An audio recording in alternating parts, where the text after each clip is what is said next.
Hi, welcome to Prime Review. This is Pavan. ఈరోజు రెండు పెద్ద సినిమాస్ రిలీజ్ అయ్యాయి. ఒకటి జెర్సీ అండ్ రెండోది కాంచనా 3. సో ఈ రెండు సినిమాల్లో రివ్యూ మన అశోక్ని అడిగి తెలుసుకుందాం. తను తెలుసుకోబోయే ముందు నాని ఎందుకు ఇంత పెద్ద గ్యాప్ తీసుకున్నాడు దేవదాస్ సినిమా తర్వాత అంటే జెర్సీ సినిమా చేయడానికి అది నిజమే అంటున్నారు అని పబ్లిక్ టాక్ కూడా.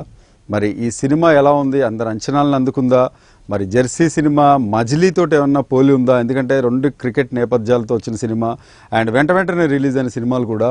సో ఈ యాంగిల్లో కూడా అశోక్ని అడిగి తెలుసుకుందాం. Welcome Ashok, welcome to Prime review.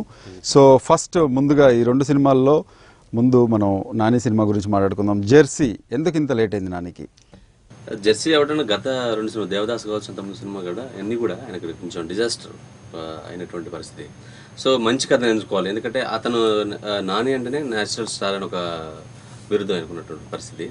So ఇప్పటి నుంచి కథను నమ్ముకోవాలి, తన యాక్షన్ నమ్ముకోవాలని అతను డిసైడ్ అయినట్టు ఆ కథ అంటే కథ గురించి ప్రత్యేకంగా ఒక మంచి కథను ఎంచుకునే క్రమంలో ఇదంతా లేట్ అయిందని చెప్పొచ్చు. సో ఓవరాల్గా ఒక క్రికెట్కి సంబంధించినటువంటి సినిమా మొత్తం ఓవరాల్గా అటువంటి సినిమాని ఎంచుకునేటప్పుడు ఖచ్చితంగా ప్రాక్టీస్ అవసరం, దాని గురించి తెలుసుకోవాల్సిన అవసరం ఉంది, చాలా హోంవర్క్ చేయాల్సిన అవసరం ఉంది. అంటే అతను ఇది క్రికెట్ గురించి తెలుసుకోవాలి, ఆడుకోవాలి, ఏంటి అని తెలుసుకోవాలి, ప్రతి ఒక్కటి కూడా ఫిట్గా ఉండేటువంటి పరిస్థితి ఉండాల్సిన పరిస్థితి. సో అటువంటి క్రమంలో ఇది లేట్ అయిందని మనం చెప్పొచ్చు. సో న్యాచురల్ స్టార్ అనే కి న్యాయం చేశాడు నాని, ఖచ్చితంగా న్యాయం చేశాడు. మొత్తం సినిమా ఆద్యంతంతా ఎమోషనల్గా జరుగుతుంది.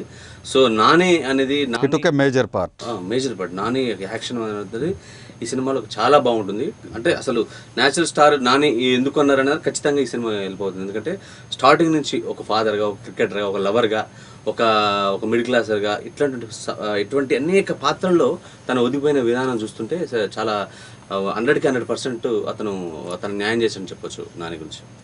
ఓకే, అంటే ముందుగా చెప్పాలంటే నాని నటనకి 100కి 100 మార్క్స్ పడ్డాయి. సో మళ్ళీ రావా చిత్ర దర్శకుడు ఈ సినిమాని తెరకెక్కించాడు. మరి మళ్ళీ రావా సినిమా ఛాయలు ఏమైనా ఈ సినిమాలో కనబడతాయా?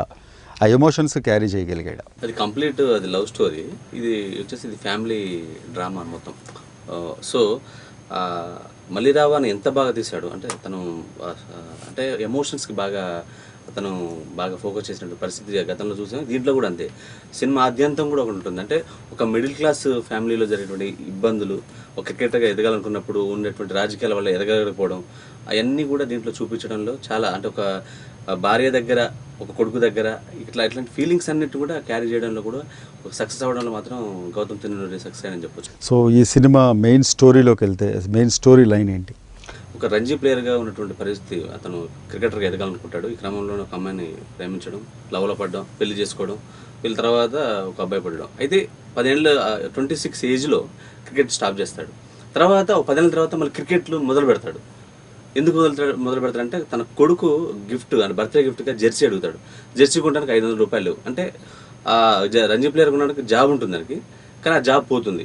500 రూపాయలు లేక చాలా ఇబ్బందులు పడి ఎన్నో రకాలు చేస్తాడు. 1000 రూపాయలు క్రికెట్ మ్యాచ్ ఆడుతూ వస్తాయని చెప్పి మళ్ళీ క్రికెట్ స్టార్ట్ చేస్తాడు. వాళ్ళ కొడుకు అంటాడు, డాడీ నువ్వు ఒక హీరోలాగా నాకు కనిపిస్తున్నావు అంటాడు.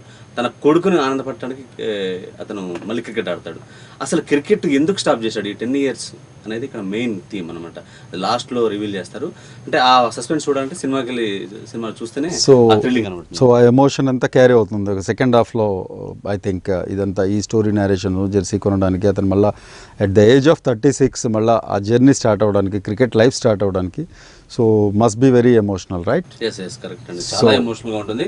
ఆ తర్వాత ఎవరికి తెలియని వాస్తవం చూస్తే పాపం అతను ఆ 36 అయిన తర్వాత అతను అంటే దూరం అయిపోతాడు, చనిపోతాడు అనేది దీంట్లో చూపించారు. అసలు ఎందుకు బ్రేక్ అయిందనేది ఇక్కడ మెయిన్ థీమ్గా అతను ఒక సస్పెన్స్గా చూపించాడు చివరి వరకు. ఓకే, సో అది మొత్తానికి స్టోరీ అంతా కూడా ఎమోషనల్ డ్రామాగా కంటిన్యూ అవుతుంటుంది. ఓకే, సో ఈ సినిమా మరి మిగతా వింగ్స్కి వస్తే 24 క్రాఫ్ట్స్ ఎలా ఉన్నాయి అంటే ముఖ్యంగా బ్యాక్గ్రౌండ్ మ్యూజిక్ అండ్ మ్యూజిక్ అంటే సిచ్యువేషన్స్ ఉంటుంది. అనురుద్ధ్ చాలా బాగా ఇచ్చాడు. బ్యాక్గ్రౌండ్ మ్యూజిక్ కూడా హైలైట్ అని చెప్పాలి. ఎందుకంటే ప్రతి ఎమోషన్ క్యారీ చేయాలంటే ఖచ్చితంగా బ్యాక్గ్రౌండ్ మ్యూజిక్ అవసరం. ప్రతి సీన్ వరకు ఒక లవర్గా ఉన్నప్పుడు ఉన్నటువంటి సిచ్యువేషన్స్ కావచ్చు, ఒక ఫాదర్గా ఉన్నప్పుడు, ఒక తర్వాత ఇంట్లో బాధలో ఉన్నప్పుడు, తర్వాత అతను అచీవ్మెంట్ అవుతున్నప్పుడు, ఇటువంటి సందర్భాలన్నిటి కూడా ఒక బ్యాక్గ్రౌండ్ మ్యూజిక్ ద్వారా దాన్ని ఎలివేట్ చేయడం జరిగింది. తర్వాత ఇంకో విషయం చెప్పాలంటే నానికి పోటీగా ఈ శ్రద్ధా శ్రీనివాస్ కూడా చాలా అద్భుతంగా నటించడం జరిగింది. ముగ్గురు ఎవరికి తీసుకునే విధంగా చేయడం, మిగతా డైరెక్టర్ కూడా అతను సక్సెస్ అయ్యాడు. మీకు తెలిసిందే పెద్ద సితారా ఆర్ట్స్ కాబట్టి అది చాలా గ్రాండ్గా సినిమాని తెరకెక్కించడం కూడా జరిగింది. సో ఓవరాల్గా టెక్నీషియన్స్ మాత్రం చాలా మంచి అవుట్పుట్ తీసుకుంటానికి కృషి చేశారని చెప్పొచ్చు. సో డెఫినెట్గా అశోక్, ఈ రోజు నుండి మన ఫిలిం న్యూస్లో, మన ఫిలిం రివ్యూస్లో మన డిఫరెంట్ కేటగిరీస్ లోపల మనం వాళ్ళకి రివ్యూ పాయింట్స్ ఇద్దాం. లైక్ ఫస్ట్ నానికి 5కి ఎన్ని మార్క్స్ ఇస్తారు? 4 మార్క్స్ ఇవ్వచ్చు. సో నాని పర్ఫార్మెన్స్కి మేము ఇస్తున్న రేటింగ్ 4/5. అండ్ అలాగే హీరోయిన్ కూడా 3 ఇవ్వచ్చు అవుట్ ఆఫ్ 5. ఓకే, ముఖ్యంగా music director and the directors వాళ్ళిద్దరు రేటింగ్ పాయింట్స్ కూడా 3 ఇవ్వచ్చు. చాలా అంటే డైరెక్టర్ తీసిన విధానం చాలా ఎమోషనల్గా ఉంది. కాకపోతే స్లో నరేషన్ వల్ల అదంతా కొంచెం కొంతమందికి సగటు ప్రేక్షకుల కొంచెం బోరింగ్ అనిపిస్తుంది. కానీ అలా తీయకపోతే మాత్రం ఎమోషన్ క్యారీ చేయలేని పరిస్థితి. సో ఖచ్చితంగా అది అవసరం. దాన్ని ఒక ట్రిమ్ చేసినా కూడా క్యారీ చేయలేని పరిస్థితి. సో ఓవరాల్ కూడా వీళ్ళకి ఇద్దరికి 3 ఇవ్వచ్చు.